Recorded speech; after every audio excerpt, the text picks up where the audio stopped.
Sean bienvenidos a este nuevo canal de Rivera Quispe Mijael Alexander. En este día de hoy trataremos crisis y reconstrucción nacional.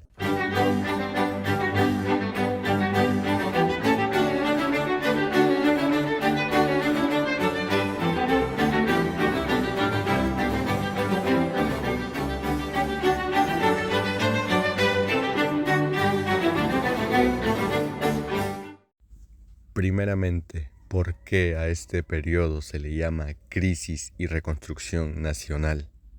Ahora nos adentramos en el contexto histórico de esta misma, donde la crisis, la reconstrucción nacional en el Perú durante la década de 1870 se sitúan en un contexto de inestabilidad política, al igual que económica y social.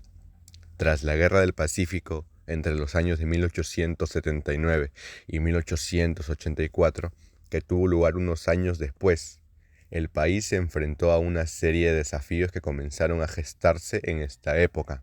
En 1870, el Perú estaba lidiando con secuelas de conflictos internos y también externos, así como con problemas económicos significativos. Si bien es cierto, si analizamos a más profundidad sobre este tema, nos damos cuenta que esta crisis nos revela que no solo fue un periodo marcado por la inestabilidad política o económica, también fue un tiempo donde emergieron nuevas ideas sobre identidad nacional y modernización. Los intelectuales comenzaron a cuestionar el modelo político vigente e impulsaron discusiones sobre cómo construir un Estado moderno que pudiera enfrentar los retos contemporáneos.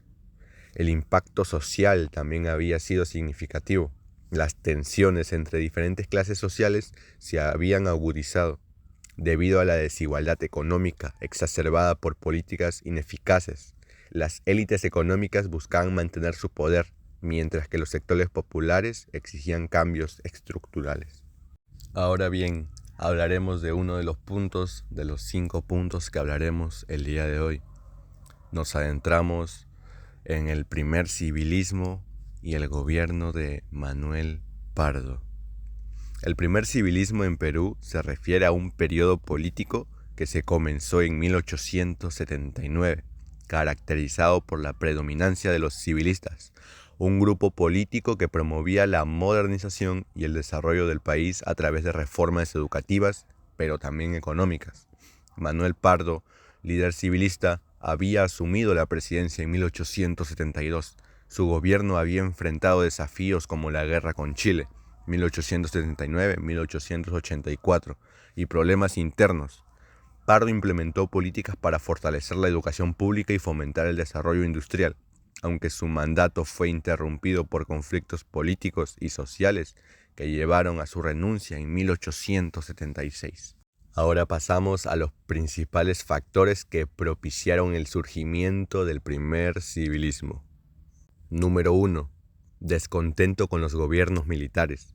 Tras décadas de guerras civiles y dictaduras militares, amplios sectores de la sociedad, especialmente la clase comercial y agroexportadora, estaban desencantados con el constante protagonismo que tenían los militares en la política.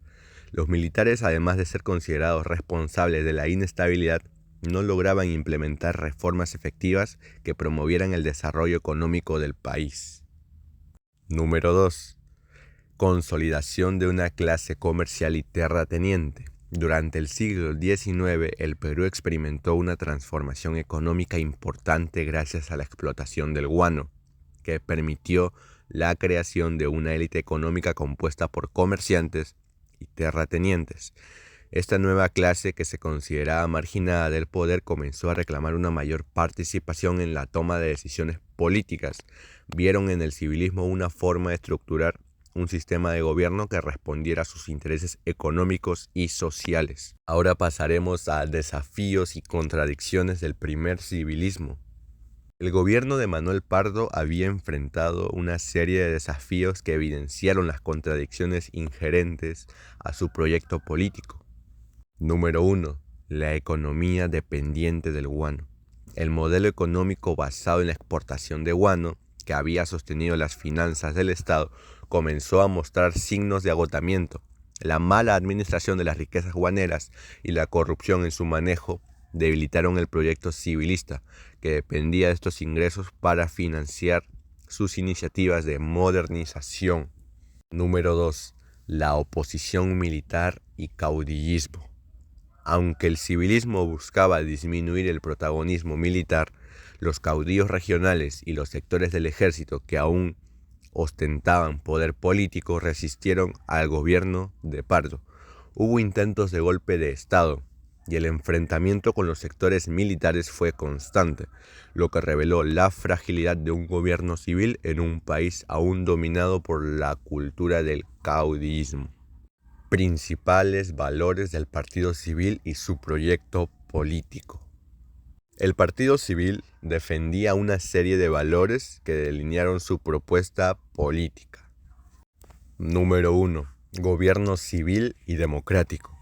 Frente a la preponderancia militar, el Partido Civil promovía la idea de que el país debía ser gobernado por civiles, a través de las elecciones democráticas, bajo el respeto a la Constitución y las leyes.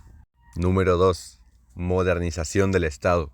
El civilismo impulsó un proyecto de modernización del Estado con la intención de construir una administración más eficiente, pero también que sea más profesional, capaz de gestionar los recursos del país de manera más eficaz. Punto número 3. Educación y el progreso. Manuel Pardo, consciente de la necesidad de modernizar el país, hizo una énfasis especial en la educación como vía para el progreso. Durante su mandato, impulsó reformas educativas y la creación de nuevos colegios y también de escuelas. Los inicios de la Guerra del Pacífico. Ahora nos adentraremos en un contexto histórico de los inicios de la Guerra del Pacífico, 1879 a 1884. La Guerra del Pacífico se desarrolló entre Chile, Bolivia y Perú, en un contexto regional marcado por tensiones territoriales y económicas. En la segunda mitad del siglo XIX, los tres países atravesaban un proceso de consolidación nacional y su expansión económica. El nitrato y otros recursos naturales en el desierto de Atacama, particularmente en territorios que abarcaban las actuales fronteras de Chile y Bolivia, fueron el centro de la disputa. Estos territorios ricos en nitrato de sodio y guano eran clave para la economía de estos países, dado que ambos recursos eran cruciales para la agricultura europea como fertilizantes. Bien, si bien sabemos, en este contexto, tanto Chile como Bolivia pretendían aprovechar los recursos del desierto de Atacama, mientras que Perú, como aliado de Bolivia, mediante un tratado, el cual era secreto, de 1873, veía afectada su propia economía debido a su dependencia de la explotación del guano y de la exportación de minerales.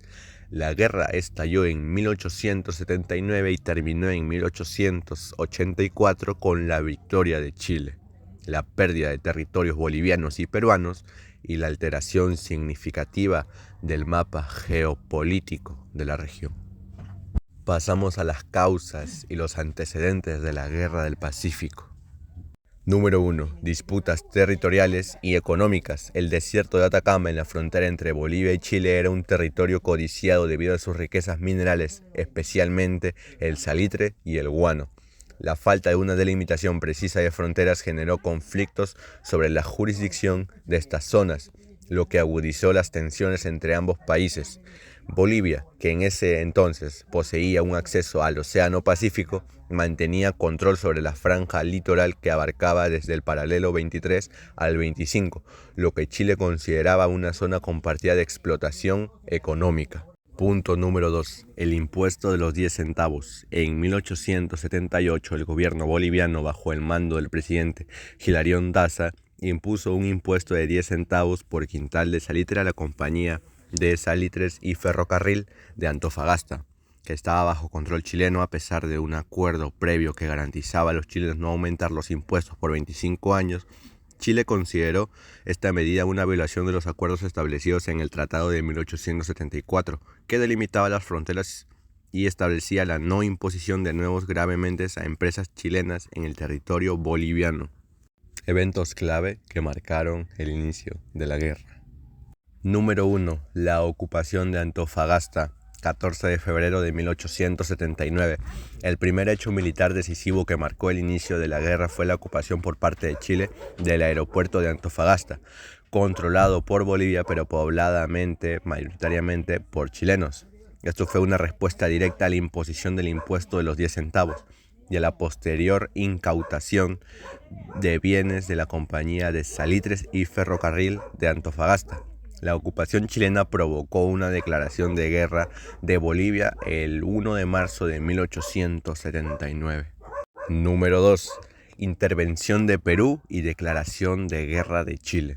5 de abril de 1879. Ante el conflicto entre Chile y Bolivia, Perú intentó mediar para evitar la guerra. Sin embargo, cuando Chile exigió que Perú se mantuviera neutral y no cumpliera con el Tratado de Defensa Mutua con Bolivia, Perú se había negado. Increíblemente, Perú se negó a romper su alianza. En respuesta, Chile declaró la guerra tanto a Bolivia como a Perú el 5 de abril de 1879, marcando así el inicio formal de este conflicto. Factores que contribuyeron al estallido del conflicto por parte de Perú. Número 1. Los intereses económicos. La economía peruana, altamente dependiente de la exportación del guano, estaba en un declive hacia fines de la década de 1870. La explotación del salitre en el sur de Perú representaba una importante fuente de ingresos que el gobierno peruano intentaba proteger. El auge del salitre en la región aumentó las tensiones con Chile, que veía una oportunidad para expandir su control sobre este recurso. Número 2. El tratado secreto con Bolivia. La existencia del Tratado de Alianza Defensiva con Bolivia comprometió al Perú a involucrarse en el conflicto, a pesar de que inicialmente intentó evitar la guerra. Este tratado fue visto por Chile como una amenaza directa a sus intereses en la región y una de las razones clave para la expansión del conflicto hacia el Perú. Las campañas marítimas y terrestres en el Perú, relacionado a la Guerra del Pacífico. Las campañas marítimas y terrestres de la Guerra del Pacífico fueron las bases clave del conflicto entre Chile, Perú y Bolivia, librado principalmente por el control de territorios ricos en recursos como el salitre y el guano. La guerra comenzó con la ocupación chilena del puerto boliviano de Antofagasta, extendiéndose luego a Perú debido a su alianza secreta con Bolivia desde el inicio. Chile tenía una ventaja naval que le permitió dominar el litoral, mientras que las fuerzas peruanas y bolivianas enfrentaban dificultades logísticas, políticas y militares. El control del mar fue decisivo, ya que quien lo dominaba podía garantizar el abastecimiento de tropas y limitar el movimiento del enemigo. Principales eventos de la campaña marítima. La campaña marítima de la Guerra del Pacífico se desarrolló entre 1879 y 1880, con enfrentamientos clave que determinaron el control de los mares y por ende el desenlace del conflicto. Número 1. El combate de Iquique, 21 de mayo de 1879. Uno de los enfrentamientos más conocidos de la campaña marítima, donde el monitor peruano Huáscar, comandado por el almirante Miguel Grau, se enfrentó a la corbeta chilena Esmeralda en el puerto de Iquique. La Esmeralda fue hundida, pero la muerte heroica en su comandante, Arturo Prat, convirtió el combate en un símbolo de sacrificio para Chile. En paralelo, la fragata chilena Blanco Encalada hundió la goleta peruana Independencia. Número 2. Acciones del Huáscar. El Huáscar se convirtió en un problema serio para Chile, ya que bajo el mando de Grau hostigaba a la flota chilena y atacaba sus líneas de suministro. Sus capacidades de operar de manera independiente y su movilidad dificultaban las operaciones chilenas en el norte. Causas y consecuencias de las campañas marítimas y terrestres. Número 1. Control del salitre. La principal causa subyacente fue la disputa por los territorios ricos en recursos como el salitre, cuya explotación era esencial para las economías de la región. Número 2. Accesos a recursos estratégicos. El control de los puertos y de las rutas de navegación en el Pacífico fue crucial para garantizar el abastecimiento de tropas y comercio del salitre y guano. Consecuencias. Número 1. Dominio marítimo chileno. Tras la batalla de Angamos, Chile controló completamente el mar. permitiendo el transporte eficiente de tropas y suministros. El bloqueo de los puertos peruanos debilitó seriamente la economía y la capacidad logística de Perú. Número 2. Inicio de las campañas terrestres. Una vez asegurado el control del mar, Chile comenzó las campañas terrestres, desembarcando tropas en los puertos peruanos para invadir el sur de Perú. Estrategias militares empleadas por Chile y Perú. Hablando sobre las estrategias chilenas, el punto número 1, dominio naval temprano. Desde el comienzo del conflicto, Chile entendió la importancia de controlar el mar. La prioridad fue neutralizar la flota peruana, que inicialmente se apoyaba en el Huáscar como su principal activo. Tras la captura del Monitor, Chile pudo avanzar con mayor seguridad. Punto número 2. Desembarcos estratégicos. Chile adoptó la estrategia de desembarcos en puntos clave de la costa peruana, evitando grandes combates prolongados en el desierto y logrando capturar ciudades y puertos con menor resistencia. Esta táctica se usó en la toma de Pisagua y más tarde en Arica. Estrategias peruanas. Número 1. Resistencia naval mediante el Huáscar. A falta de una flota más numerosa, Perú se concentró en tácticas de guerra de corsarios, empleando el Huáscar para atacar los suministros chilenos y hostigar a sus fuerzas en la costa. Esta estrategia fue efectiva hasta la captura del Monitor. Punto número 2. Defensa del territorio en el sur. En las primeras fases del conflicto terrestre, el ejército peruano intentó defender el sur del país en batallas como la de San Francisco y Tarapacá. Sin embargo, la falta de coordinación y sus recursos limitó su efectividad. El Tratado de Ancón y los efectos de la guerra. Si bien es cierto, el Tratado de Ancón fue el acuerdo de paz que puso fin formalmente a la Guerra del Pacífico entre Chile y Perú, firmado el 20 de octubre de 1883, después de 5 años de conflicto, en el que Chile se impuso militarmente sobre Perú y Bolivia. El tratado cerró una etapa amarga de la historia peruana. Para Perú, la guerra había sido devastadora. El país perdió no solo gran parte de su infraestructura, sino también su capacidad productiva, sumido en una crisis política y económica que se prolongaría por décadas.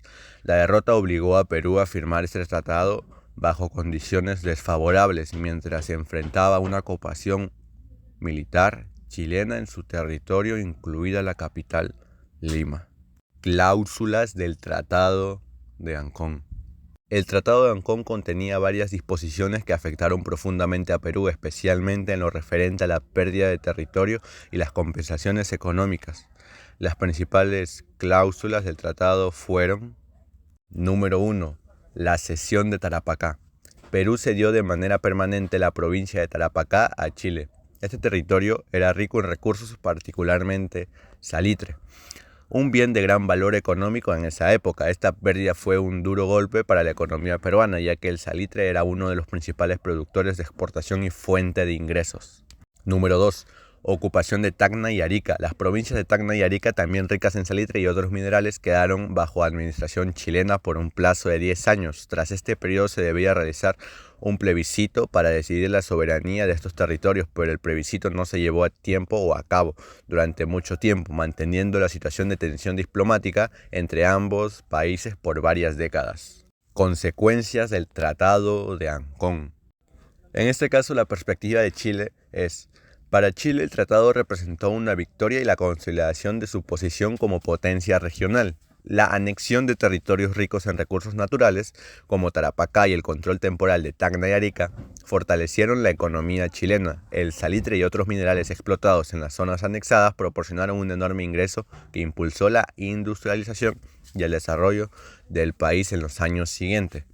En cambio, en la perspectiva peruana, para el Perú el tratado fue percibido como una imposición humillante. La cesión de Tarapacá y la ocupación de Tacna y Arica generaron un fuerte resentimiento en la población y en las élites políticas. La pérdida de estas provincias no solo significaba una disminución territorial, sino también la privación de importantes fuentes de ingresos económicos en lo social.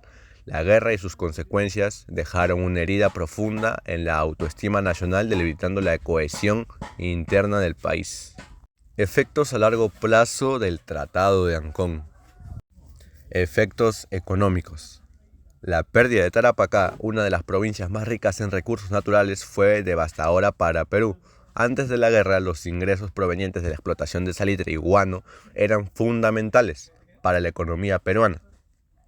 Pero, tras el tratado, Chile pasó a controlar estos recursos, lo que permitió a su economía crecer de manera sostenida durante los años posteriores al conflicto. Por el contrario, Perú quedó empobrecido y con una infraestructura devastada por la guerra. Efectos políticos.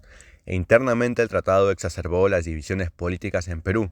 Las disputas entre las facciones liberales y conservadoras se intensificaron en los años posteriores al conflicto. Además, la pérdida de territorio y la ocupación chilena alimentaron un sentimiento de desconfianza hacia el gobierno peruano, que fue acusado de incompetencia en la gestión del conflicto y en la firma del tratado. La estabilidad política se mantuvo frágil en las décadas siguientes, con frecuentes cambios de gobierno y crisis institucionales. Efectos sociales y culturales. El resentimiento social en Perú hacia Chile fue una consecuencia directa del tratado. La guerra dejó profundas cicatrices en la sociedad peruana, que vivió bajo la ocupación chilena durante varios años. Las imágenes de la destrucción de Lima y otras ciudades, el saqueo de bienes culturales y la pérdida territorial alimentaron un sentimiento de humillación nacional, esto sumado a la crisis económica que generó una sensación de decadencia que influyó en el pensamiento político y social peruano durante las décadas posteriores. Si adentramos un análisis un poco más profundo, nos damos cuenta que el Tratado de Ancón tuvo profundas repercusiones en el equilibrio geopolítico de Sudamérica. Para Chile significó un importante avance económico y territorial, mientras que para Perú fue un tratado impuesto que dejó heridas abiertas durante generaciones. Las pérdidas territoriales, la ocupación de Tacna y Arica y la humillación social y política afectaron al desarrollo del país por décadas. A largo plazo, el tratado dejó una herencia de tensiones diplomáticas entre Chile y Perú, así como entre Chile y Bolivia, que continúan marcando las relaciones internacionales en la región. Y como último punto, tenemos la reconstrucción nacional. Por último, nos adentraremos en el contexto de la reconstrucción nacional en Perú. La reconstrucción nacional en Perú se refiere al proceso de recuperación política, económica y social del país tras la devastación de la Guerra del Pacífico. La derrota frente a Chile dejó a Perú en una situación extremadamente crítica. El país no solo perdió territorios estratégicos como Tarapacá, sino que también quedó sumido en una profunda crisis económica, con su infraestructura destruida y su clase política desarticulada. El saqueo de Lima, la ocupación de territorios y la humillación de la firma del Tratado de Ancón en 1883 marcaron el fin de la guerra, pero dieron inicio a un periodo de gran inestabilidad política y rebeliones internas que dificultaron el proceso de reconstrucción. Principales líderes y movimientos rebeldes. Durante esta etapa surgieron diversos líderes y movimientos rebeldes que se opusieron al gobierno central o buscaron imponer su propio proyecto de reconstrucción. Entre los más destacados se encuentran Andrés Avelino Cáceres, considerado un héroe de la resistencia peruana durante la ocupación chilena. Cáceres lideró la resistencia en la Sierra Central, en la conocida Campaña de la Breña. Tras la guerra, Cáceres se convirtió en una figura clave durante la reconstrucción y fue presidente de Perú en 2 ocasiones. 1886 hasta 1890 y de 1894 al 95.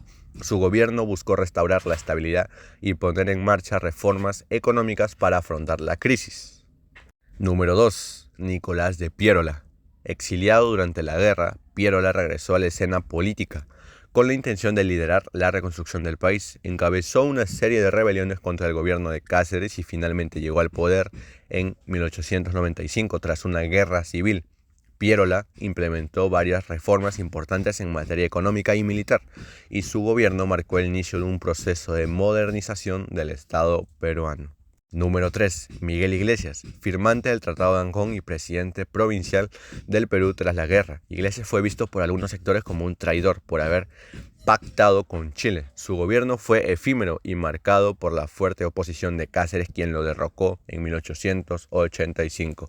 Su figura quedó asociada a la más conservadora y pactista en la política peruana. Los diferentes tipos de rebeliones. Número 1. Rebeliones militares. La mayor parte de las rebeliones en este periodo fueron lideradas por militares que tras la guerra intentaron tomar el poder o influir en el gobierno central. El conflicto entre Cáceres e Iglesias es un ejemplo de las disputas militares que se dieron en torno al control del gobierno y la forma en que debía manejar la reconstrucción, la guerra civil de 1894 a 1895. Entre los seguidores de Cáceres y Piérola fue otra manifestación. En estas luchas, el poder entre facciones militares. Número 2. Rebeliones populares. En las zonas rurales, particularmente en la sierra, muchas comunidades indígenas y campesinas se levantaron en armas contra los abusos de las autoridades locales o dificultades económicas.